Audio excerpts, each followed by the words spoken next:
Hello, 大家好，欢迎回到外媒看中国，我是安博然。Often, the most vehement anti-China journalists and activists in the West are of Chinese descent. That was a comment on Twitter after anti-Chinese reporters came out in force following the sudden popularity of Chinese social media app Xiaohongshu yesterday, with so-called journalist Melissa Chen using the anti-Chinese slur Ching Chong to describe the app. A little digging found that she's used that slur very often, once referring to herself as Ching Chong Barbie. But it gets worse. She said she's not against using even worse anti-China terms, and that context matters. I wonder if she feels context matters for Asian women randomly beaten to death by strangers on the streets of New York. Today, I'll take a closer look at the phenomenon of Chinese reporters in the US embracing anti-Chinese racism. This is Reports on China. I'm Andy Boreham in Shanghai. Let's get reporting. I've covered numerous anti-Chinese reporters in the US on this show, including CNN's former China correspondent Selena Wang, who, despite clearly wanting to promote anti-China propaganda, at least never resorted to using racist slurs about Chinese people. The same cannot be said for Singaporean Chinese activist and journalist Melissa Chen, who moved to the United States at the age of 17 and has lived there ever since. Now, after securing a gig as a reporter, she began her anti-China campaign. Recently, she's been against TikTok, calling it essentially Chinese spyware, and hopes it will be banned in the US. And it turns out that Chen, of Chinese descent, is a huge fan of anti-Chinese slurs.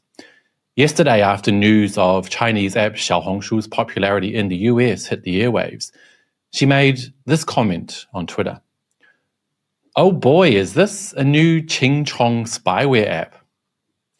Trust me, it gets much worse, but I'll get to that shortly. Twitter users were quick to jump on Chen for her anti-Chinese language. Daniel Dunbrill summed it up quite well. Often the most vehement anti-China journalists and activists in the West are of Chinese descent. Gordon Chang has openly admitted that he aspired to be more like his white American friends during his childhood. Melissa spent a considerable amount of time attempting to convince the public of the TikTok China threat narrative. However, she was taken aback when she observed that many people would rather directly download a full-on Chinese app than capitulate, especially as the efforts of folks like her seemed close to fruition. So much of her identity is invested in proving she isn't like those other Ching Chongs back in China, that in a moment of disappointment and vulnerability, she inadvertently used the derogatory term that most encapsulates her self-loathing and desperation directly. It might appear ironic that someone who continually dismissed the notion of anti-Asian hate crimes as an imagined issue has now adopted the rhetoric of those who perpetuate such crimes. However, when you consider the full context, it makes complete sense.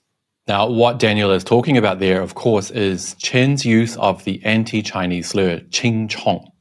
Now, in case that slur is new to you, and I hope it is, it's basically a Western way of bullying Chinese people, or Asians in general, and it aims to crudely imitate the sound of the Chinese language.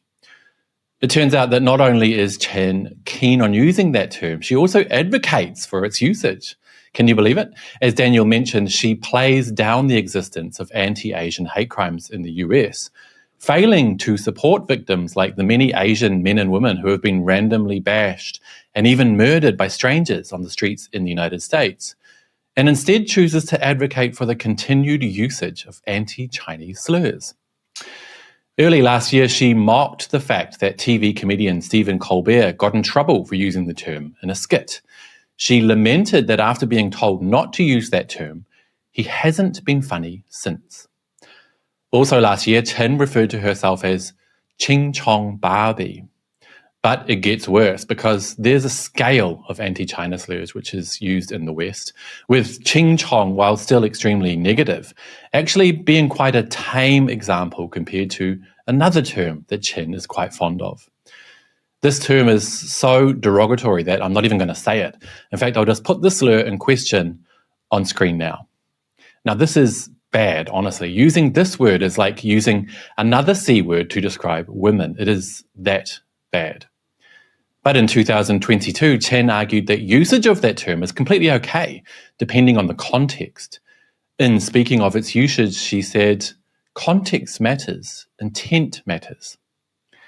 That same year, Asian American woman Melissa Goh was randomly pushed in front of a train in New York. She died, of course.